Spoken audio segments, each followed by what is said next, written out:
Have you ever wondered why your best ideas don't always come when you're sitting alone with a blank page? What if the breakthrough you're waiting on is sitting across the table from you? John Maxwell says one is too small a number to achieve greatness. And when it comes to leadership and communication, especially in fivefold ministry, excellence happens when we stop working alone and start leaning into collaboration. And we're taking a fresh look at that today.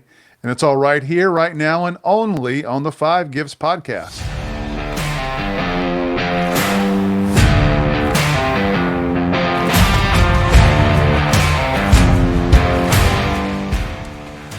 You're listening to the Five Gifts Podcast, a weekly show designed to equip leaders in the Spirit-filled church. I'm Bruce Ritter, and along with my co-host Charles Russell, we offer insights for leading the local church in the fullest expression of Jesus.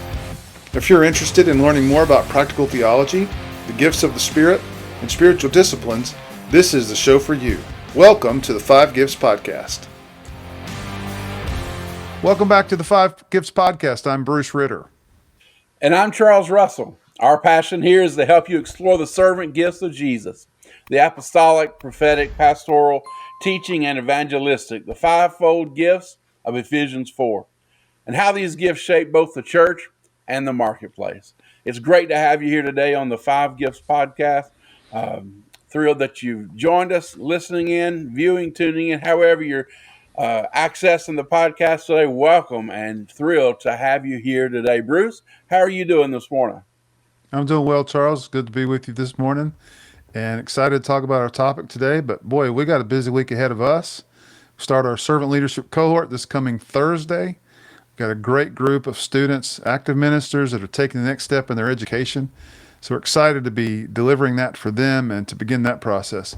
But today we're diving into one of my favorite John Maxwell laws. It's what he calls the law of collaboration. And we're going to unpack how collaboration isn't just a good idea, it's a God idea. And it's all about teamwork because, Charles, fivefold leadership was never meant to be done alone. Yeah, that's absolutely right. Why don't we begin the kind of this first part of the episode talking about why collaboration matters. And so I think some of us know how tempting it is to live with let's call it a Lone Ranger mentality. We can assume that asking for help makes us look weaker. I know early in my ministry, I battled that temptation. Uh, Struggling with, well, if I ask for help, it's going to make me look weaker. And the Lone Ranger Mm-hmm. mentality is it's the belief that if I don't do it myself, it won't be done right. So it's leadership that's fueled by self-reliance, by independence, and the illusion that asking for help signals weakness. The Lone Ranger mentality. It is a it is a it's a siren call in the night, wooing us, to really find refuge in that Lone Ranger mentality. But it's a millstone that hangs around our neck, and it will bring great destruction. I think that's an appropriate word if we're bound by that Lone Ranger Mm. mentality. Some characteristics of what that mentality looks like as it plays out in our lives. The Lone Ranger mentality prefers working alone rather than with a team. It fears that collaboration will diminish authority or even our influence. The Lone Ranger mentality, it relies on personal insight and experience as the only filter. It avoids feedback because feedback may expose blind spots. And then the Lone Ranger mentality believes leadership credibility is tied to being the expert rather than empowering others. So I think it's pretty clear to see that this Lone Ranger mentality is the antithesis of what uh, we're called and created to be and do as leaders. This Lone Ranger mentality puts all of the focus on me rather than as a leader extending the work and the gifts of Christ to others to bring transformation and development through me into the lives of those that we're called to serve. Some consequences. There's always consequences to our actions, and man, I hear that, I see, immediately takes me back to a fifth grade classroom, and it brings chills and bad memories to me, because I had a teacher. That's what she said every single day. There's always consequences to your actions, and I usually found myself on the wrong side of those consequences. But the Lone Ranger mentality has consequences, and the first would be this: it is an assumption based leadership. What I mean by that is this: we assume we know what people need, but often we miss the real issue, because we're assuming. We're not discovering, we're not exploring, we're not conversing with people. We're out of touch, and we're leading based on our assumptions, which is a dangerous and a difficult place to lead from. So an example of that might be preaching answers to questions that no one is asking. Um, and I'm guilty of that. I walk off the stage after the Sunday morning service and thought that, man, I rung the bell that day. That was a great sermon. I'm patting myself on the back. Great job, Charles. You did it today, and you really spoke to the heart of the issue. And what I come to find out is I just spent 30, 40, 45 minutes preaching a sermon that I'm answering questions and I'm addressing issues that no one is even asking, because I had slipped off into that Lone Ranger mentality. A second consequence would be this: it it it forces you into a limited perspective. Um, Communication and leadership are filtered only through our personal story or our personal bias. And what it does is it cuts us off from the wisdom of others. Listen, there's wise counsel from others. There's great wisdom from others as we gather together. But this Lone Ranger mentality, uh, it forces us into that limited perspective. It's not a good place. The third consequence is this: it gives an illusion of communication. Look, we think we're connecting, but really what's taking place is that we're simply talking to ourselves. As William H. White said, the great enemy of communication is the illusion of communication. So we don't want to be dealing in illusions. We want truth. We want the real thing. And so we want to get away from illusions and have truth and have true connection. We've talked a lot about connection here on the podcast, and uh, so if we'll get out of that Lone Ranger mentality, it moves us closer, moves us away from illusion and closer to connection. The fourth consequence is this: burnout. I know that word gets thrown around a lot, and we've all, if you've led for any time, we probably all experienced burnout in some degree or fashion. But the Lone Ranger mentality is a surefire way to experience burnout. Uh, Mm. Carrying the full weight of leadership alone, it drains our energy, and it shortens our effectiveness. So, if you want to burn out in the ministry, if you want to burn out in leadership, if you want to experience burnout, then continue on in leadership with the Lone Ranger mentality, because it's guaranteed that you're going to find that sooner rather than later. The final consequence I just want to mention is this: the Lone Ranger mentality produces stalled growth. The leader grows, but the team does not. Eventually, both are going to plateau. And so, again, I said it earlier, and I'll reinforce the same line of thinking here. This Lone Ranger mentality is the antithesis to what I believe Christ calls us to in biblical servanthood, biblical leadership. Uh, it's all about the individual. It's all about the leader, my preferences, my style, my comfort. my expression. I mean, it's all about, our culture even says today, this is my truth. And Mm. man, that's just one that really irks me when I hear that. That's what the Lone Ranger mentality is about. It's my leadership. It's my style. It's my way or the highway kind of a deal. And it's if you're the Lone Ranger, I mean, it works out pretty good for you. You get to grow, but your team doesn't. No one else advances around you. You shine for a season, while everyone else is lifting you up. But the end result is eventually both you and your team plateau. And once something plateaus, it's not long until he or she or the organization, the church, the business will begin to decline. So what we're saying is this: be mindful of the Lone Ranger mentality. It's an easy paradigm to slip into, but it's detrimental to the leadership, and it is one that will bring great harm, to not to you, to your team, and to the church or business or organization that you're called to lead.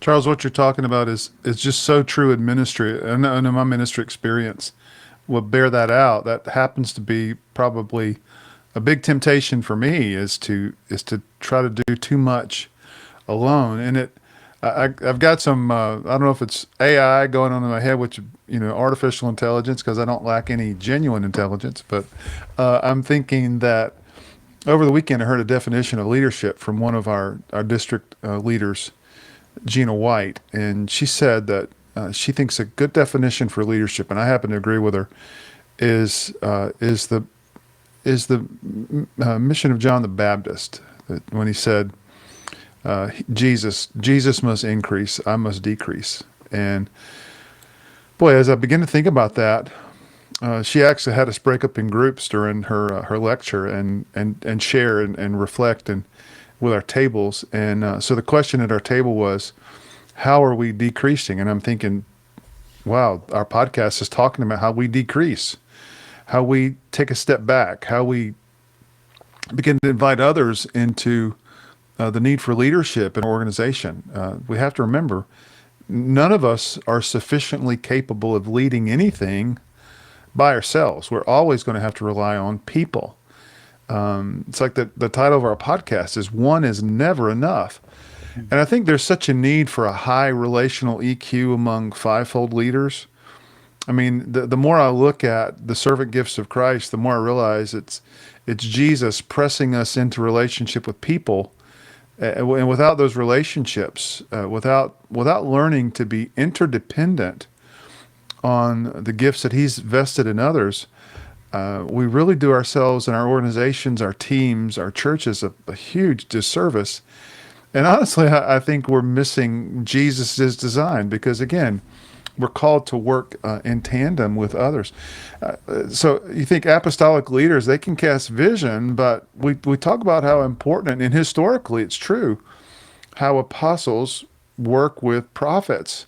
An apostolic leader can cast vision, but without prophetic sensitivity, without pastoral care, without the clarity of the teacher, and without evangelistic passion, I mean, that vision stalls. It doesn't connect with anyone, and people feel like it has no bearing on their life. So I think collaboration is what can protect us from blind spots and keep us connected to the body of Christ. And as you're talking about the Lone Ranger mentality, it reminds me of the siloed thinking that can happen in leadership. We know that siloed thinking happens when individuals or departments or teams, and it's so true in fivefold ministry. Those leaders, those departments, they begin to operate in isolation, focusing only on their gift or their lane, without engaging the others. And so, some of the characteristics of that is a sense of protectiveness of my turf. This is my ministry, this is my team, this is my church, and it's going to be my way. It's that lack of shared language or goals between leaders. And gosh, how important it is for organizations to be using the same language when it comes to vision and mission. and so that can hurt that aspect. It can also mean redundancy, duplicated efforts where energy gets wasted, and there's competition for resources. And listen, pastors of churches in on the smaller side, if you're a church of below 200, you've got to be careful that you're not using your people in redundant missional ways, where everything goes into age-related ministry of discipleship, and there's no energy available to do outreach. You've got to be really careful about that. So, again, collaboration involving all the gifts of Christ in your approach to leadership is vital. Another characteristic is that what Charles you mentioned, that resistance outside input. I mean, when we have to be the expert, and when we give into that temptation and that pursuit and feeling like I know this is true for me, but I used to, my point of panic was when I knew I was going to have to stand in front of people and they were going to think I didn't know anything. There's a huge temptation to come off as the expert, but there's so much value in inviting other people that have a different depth of knowledge than you do to be part of the conversation. And again, the consequences for all of this, there's fragmented mission. The church organization is moving in multiple directions. Everyone is passionate about their own thing, and it pulls the church away from a unified vision. Our witness is weakened. A divided body, boy, it really misses what Jesus prayed for in John 17:21, that we be one. And there's a gift distortion. The thing about this, an evangelist that operates without pastoral support, he's going to burn people out. A teacher without apostolic alignment becomes academic but not missional. A prophetic leader without accountability can wound rather than build up. So again, these are all things I think that Jesus has designed us for, to work together. And again, there can be missed innovation too. Silos tend to shut down creative sparks that only come when perspectives and passions overlap. So, Charles, we've talked a lot about how to not do it, how to not collaborate, but how do we actually make collaboration a strength instead of a struggle? Well, I think there's some benefits to shared thinking. So the law of collaboration says that shared thinking is faster, it's more mature, it's more creative, more valuable than going it alone. And so collaboration brings exponential impact. So let's move then, or let's work to moving from the Lone Ranger mentality into a posture and a leadership vantage point of shared thinking. Um, Consider how shared thinking outperforms solo thinking, or this siloed thinking you've been talking about. It's faster than solo thinking. At first glance, it kind of sounds backwards because the conventional wisdom says we assume it's quicker to just do it myself, or if you want anything done, you just got to do it yourself, or if you want anything done the right way, you just got to do it yourself. But what Maxwell points out is he says that collaboration accelerates progress because borrowed brains save time. Instead of hitting dead ends, you can draw from someone else's knowledge and experience and cut through trial and error. Man, that's a lesson that I've had to learn many times, and I'm sure we'll continue to learn. But someone who's traveled the road before you and has traveled the road well, they can save you a lot of heartache and a lot of frustration.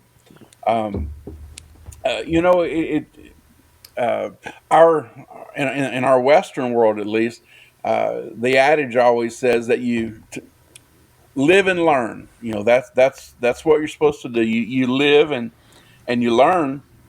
But when you just do a quick survey of Proverbs in the Scripture, one of the great themes of Proverbs is that we learn and then live.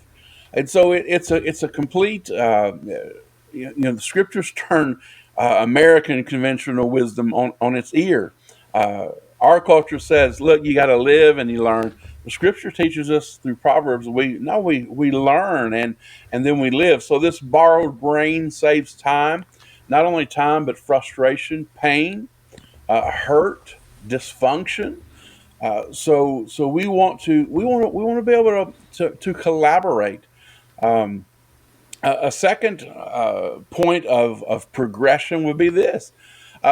It shared this kind of shared thinking. It leverages multiple problem solvers, and so now instead of one mind and one idea and one perspective, we have an entire team working on different aspects simultaneously. And Bruce, we one of the things we talk about on our podcast about the five gifts of Christ is that no one possesses all of the gifts. Uh, and it was kind of tongue in cheek, but what we say is that look, it takes about two or three of us to make one Jesus. And so uh, we want the mind of Christ in our problem solving sessions, but one individual does not bring the fullness of Christ into the room. It requires a team for all those gifts to come to converge and work together. And so we want to collaborate with multiple perspectives and gifts and gift mixes and look, bring the team in and work on those things. A third progression with shared thinking would be this: is that questions prompt clarity quickly. When collaborators can ask tough questions up front, they prevent wasted effort on half baked ideas. Um, Now, I'm an advocate that you look. We don't have to have the best idea, but we don't want half baked ones either. We at least want good ideas to get us to the next level. And so when I have the team, when I have folks that I'm collaborating with, again, it allows room and space to ask tough questions up front, and it just cuts through a lot of the clutter, a lot of the fluff, and we can get down to brass tacks, if you will, and really formulate good, solid ideas that are going to move the team, that are going to move the mission, and move the ministry forward into God's preferred future. Shared thinking, it brings greater maturity because strengths in individuals complement one another. Maturity deals with it. We're talking about depth and wisdom, balance, qualities that are rarely achieved alone. Uh, Shared thinking in collaboration, it does several things for us with developing maturity. It checks blind spots. Uh, now, if you're like me, sometimes you fall into the delusion that, well, I've considered everything, and there's no blind spots. But truth is, there's always blind spots from a singular perspective. And so, having collaboration, this shared thinking, it checks blind spots for you. Other people see weaknesses or gaps in your idea that you just can't see yourself, and so that refines your work before it's released.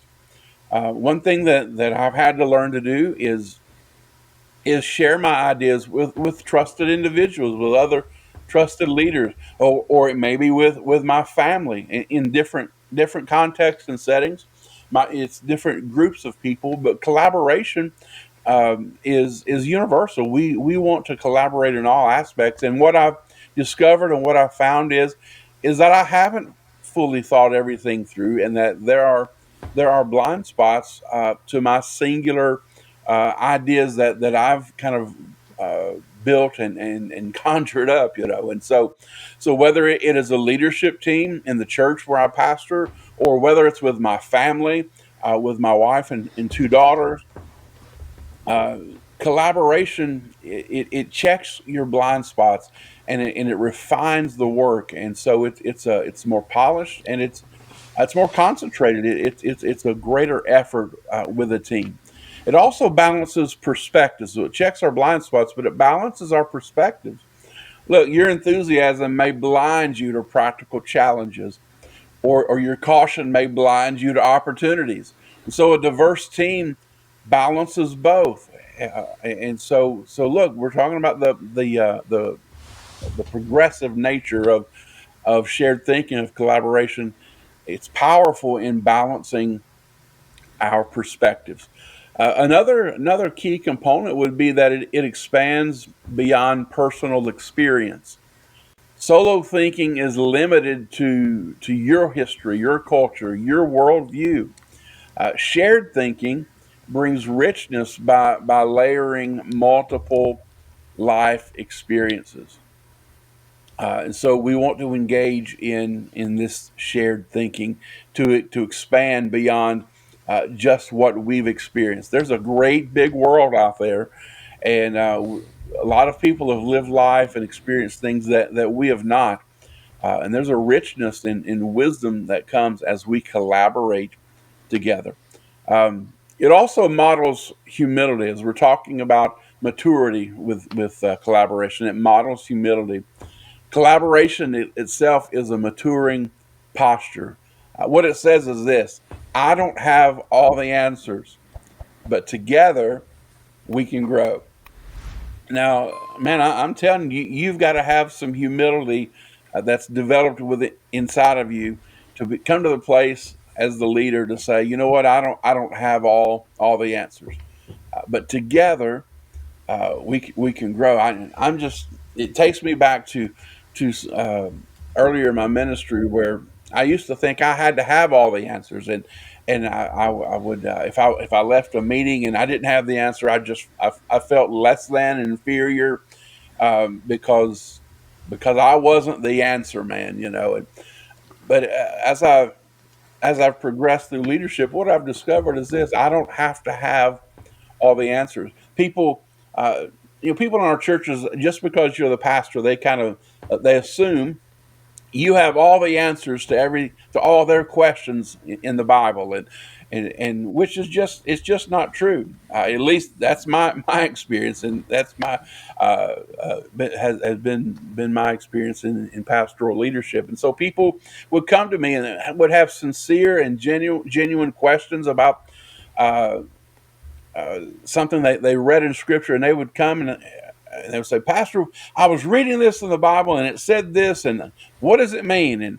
And I wouldn't have the answer, and I would say to them, ma'am or sir, I have no idea. And boy, the look of surprise and shock that would kind of come on across their face, it was kind of funny. I wish I could kind of have documented with images some of the looks I've received over the years. But you just got to be honest and say I don't know. And I would say, but why don't we work on this together? I said, here's some resources that I use. Here's some things that you could access for research, and why don't we work on this together? And I'm going to be here next Sunday. Surely you're going to be here next Sunday. Let's kind of work on it this week, and next Sunday let's come together and see what we can kind of figure out.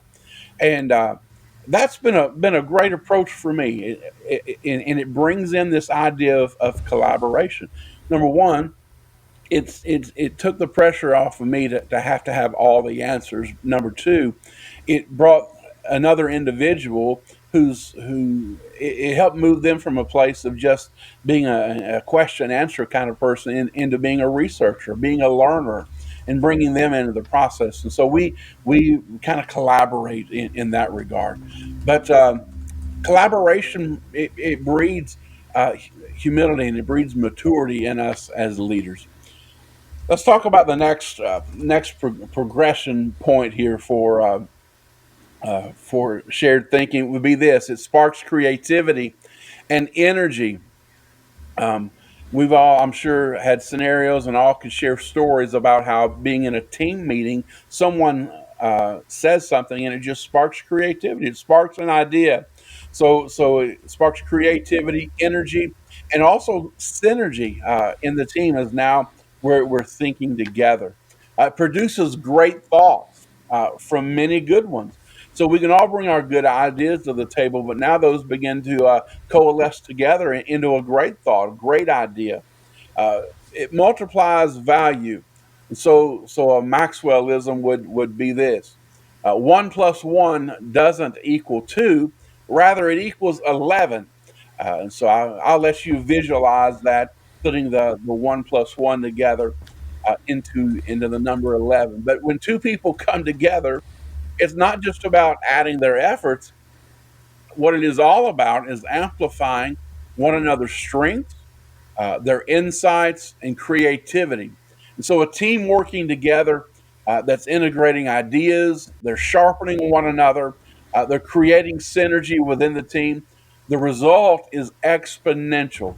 The result is that it's greater than the sum of its parts. And so I think that's some things to kind of chew on about shared thinking in a collaborative environment. Uh, let's apply that just briefly to some fivefold leadership applications. And so, as we're thinking about collaboration, an apostle plus a prophet doesn't just equal more leadership, it equals a sharper, spirit directed vision.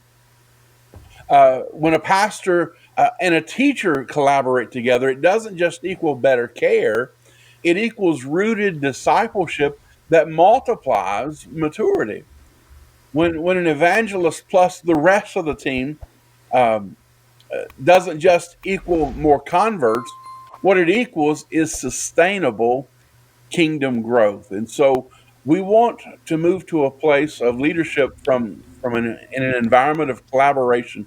We want to be working together and thinking together, leading together, collaborating, and bringing all the gifts of Christ collaborating together. And that really is the beauty of fivefold ministry, Charles. The things that you're talking about, the way the different servant gifts work together. Apostles bring alignment, prophets bring discernment, teachers bring clarity, pastors nurture and care, network people together. Evangelists bring passion. Together they don't just add, they multiply. And I think the servant gifts of Christ are God's built-in antidote to siloed thinking and Lone Ranger leadership. You think of how the apostolic leader can bring in big picture direction, but he needs the others to bring in the details of and carry out the vision in a missional way. Prophetic leaders bring discernment and clarity, but they need apostolic grounding. They need pastoral love. Evangelistic leaders, man, they fuel outreach and their passion is contagious, but they rely on teachers to root believers in truth and help equip them for the ministry. Pastoral leaders, they shepherd the flock, they care for people, they create healing teams and they minister to the body, but they need evangelists to prevent that inward focus. And teaching leaders, I mean, they build understanding and are great at the hands-on equipping, but we need the prophetic and the apostolic leaders to keep doctrine alive and fuel passion for the spirit but keep things moving ahead toward missional goals. And I think together they absolutely do multiply rather than just add. They create balance, they sharpen blind spots. And I think they embody Paul's vision in Ephesians 4:16, where he says, from him, from Christ, the whole body is joined and held together by every supporting ligament, and it grows and builds itself up in love. Man, you're exactly right, Bruce. You know what? Shared thinking and leadership, it creates synergy that carries the church further than any one gift could alone. So a good question then to think will be, Bruce, what kind of people do we need around us to get there? Yeah, well, we need people committed to the belief that collaboration is the better way. And in the law of collaboration, there are four qualities that embody what people need to practice and to remember that build collaborative relationships. And so let's walk through them. Number one, there has to be an open mindset. Collaborators need to believe that there's always a way forward. So in fivefold ministry terms, that's apostolic faith. That's the pioneering of new possibilities. That's keeping a vision centric focus on the church's future and in relation to goal setting and keeping objectives aligned and with missional priorities. Number two, man, be curious, ask and answer questions. They challenge assumptions and dig deeper. That's the prophetic role. That's the asking. Is this God's way or is it just our way? It's always asking, what is the activity of the Spirit in this? What does God seem to be doing? And one thing about a really good prophetic leader who is really used to saying, "Thus saith the Lord," and "This is the way of the Lord," and This is where we need to go. A good prophetic leader is going to become a better question asker. They want to hear what other people are sensing. It's kind of like what we do in our prayer groups, Charles. We're always asking, what's the voice of the Spirit? What's the prompting of the Spirit as we gather together and pray? So again, that curiousness, that asking, not just answering the questions. Number three, I think a quality of generating ideas. They don't just critique in leadership; they create. Teachers and evangelists thrive here. They thrive at clarifying truth and sparking creativity and always pushing the boundaries, always going outward, always reaching the unreached, always making sure that people that maybe are not involved in the mission of the church, somehow the mission touches them. So again, generating ideas, pushing things outward. And fourthly, giving honest feedback. And boy, that's where the pastoral gift is really important. Honest feedback helps us refine and improve. At the same way, it takes that touch where we speak truth in love. And so again, allowing that pastoral gift to blunt, the harsh things we need to speak, but do it in a way that helps others grow and not just get beat up.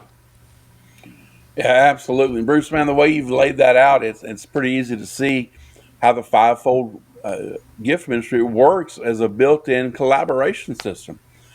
Each gift keeps the others sharper and healthier, even more effective. And so there are benefits of shared thinking that we can't afford to miss. Yeah, Charles. So we think about what this means practically for leaders today. Maybe we could talk through a few of those implications. Absolutely. And so, what are the applications for fivefold leaders? I think first, don't preach or build in isolation. Maxwell says some of your best thinking will be done with others. So, just a great practical solution and application would be invite your team, your peers, even your small group into the process. That's good. I would say, secondly, create rhythms of feedback.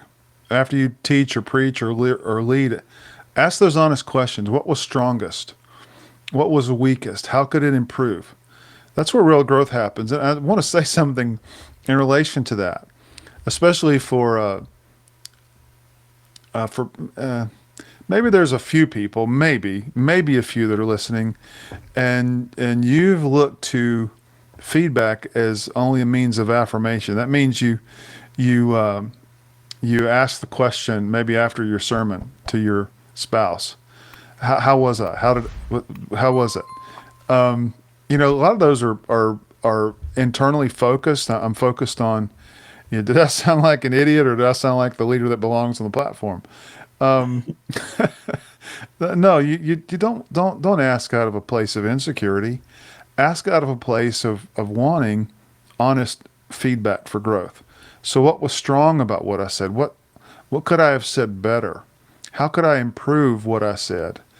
That's where real growth happens. And again, we talked in the beginning, there has to be an emotional EQ toward collaboration. And so ask the Lord, listen, I just believe that so much of God's potential in anyone can be limited by a sense of insecurity. And I don't think the Father wants us walking hampered and limping along with chronic insecurity. There's nothing wrong with humility, absolutely. But humility doesn't give us a license uh, to live out of a place of insecurity when it comes to our identity. So I think it's important that you create rhythms of feedback from a place of, listen, God is helping me get better. I'm not perfect. I've got some flaws, but God is helping me get better. That's what my Father wants to do in my life. Absolutely. Hey, man, a third thing would be this: remember that collaboration multiplies one's impact. So look, it's like Bill Parcells said one time. He said individuals play the game, but teams win championships. So in ministry, teams will move the mission forward. Uh, so we want to again collaborate in teams. Oh, he caught me mid sip there, Charles. Here's the bottom line: collaboration isn't optional; it is essential. One is never enough. One is too small a number to achieve excellence in leadership, communication, and ministry. Your church needs more than just you at the top. They need a collaborative team of people that you're working with, that you're investing in, that you're entrusting and believing that God has put them around you and in your life to help you achieve His vision, His mission. Absolutely. So, as we're kind of winding down the episode, getting ready to land the plane here, I just wanted to say, Bruce, man, what a joy it has been to collaborate with you in developing the Five Gifts podcast.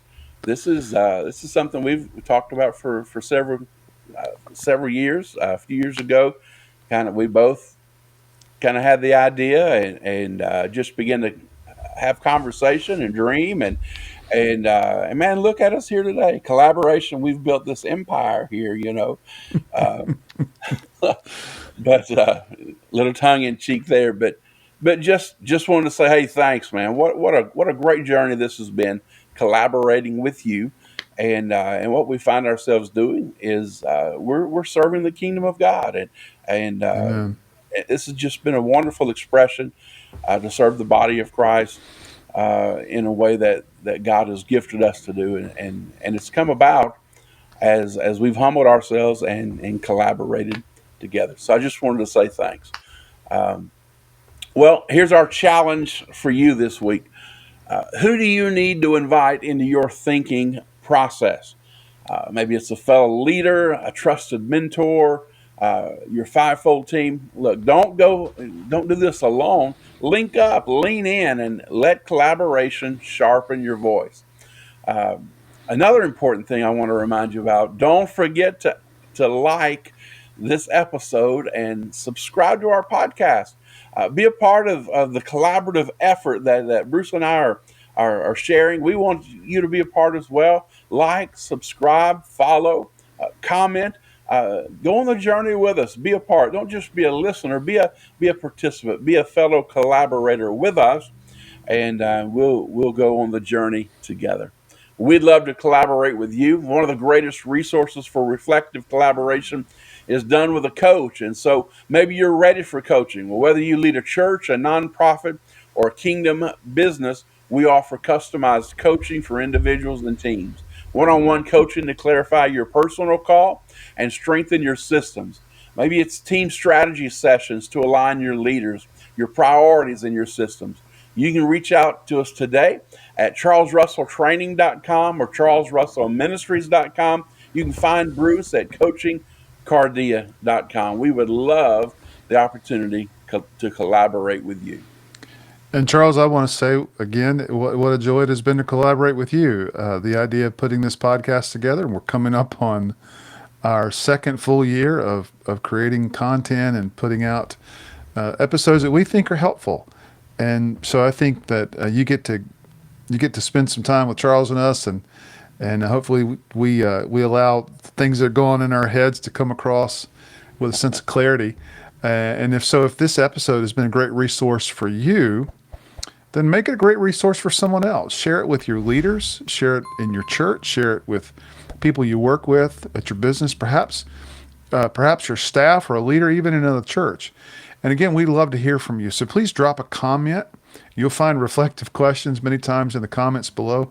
Drop a comment and send us a message. Tell us, where have you seen collaboration make the biggest difference in your leadership or ministry? Well, it's been a great honor and a great joy to collaborate together today as we've talked about shared thinking and how it can accelerate and improve our leadership. But until next time, remember, fivefold leadership thrives when we do it together. Thanks for joining us. We'll see you next week right here on the Five Gifts Podcast. Are you a spirit-filled minister ready to take the next step in your ministry training? The Servant Leaders Cohort will help you earn your BA, MA, or DMin. We offer in-person instruction in a small group learning environment that is affordably priced. Instruction happens in monthly 2-day intensives in the Triad of North Carolina. Degrees are approved and conferred by Vision Christian Bible College and Seminary. You can earn your bachelor's in 2 years, a master's in 15 months, or a DMin in 18 to 24 months. For more information, go to fivegifts.org/SLC. You've been listening to the Five Gifts Podcast. If you would like to take the next step as a spiritual leader, we invite you to visit either of our websites or contact us for leadership coaching. We can help you reach the next level in your own growth and leadership. We provide leadership, spiritual gift, and personality assessments that give you a better grasp of your leadership style. And we also create a customized growth plan that empowers you to reach your full kingdom potential. We can't wait to hear from you.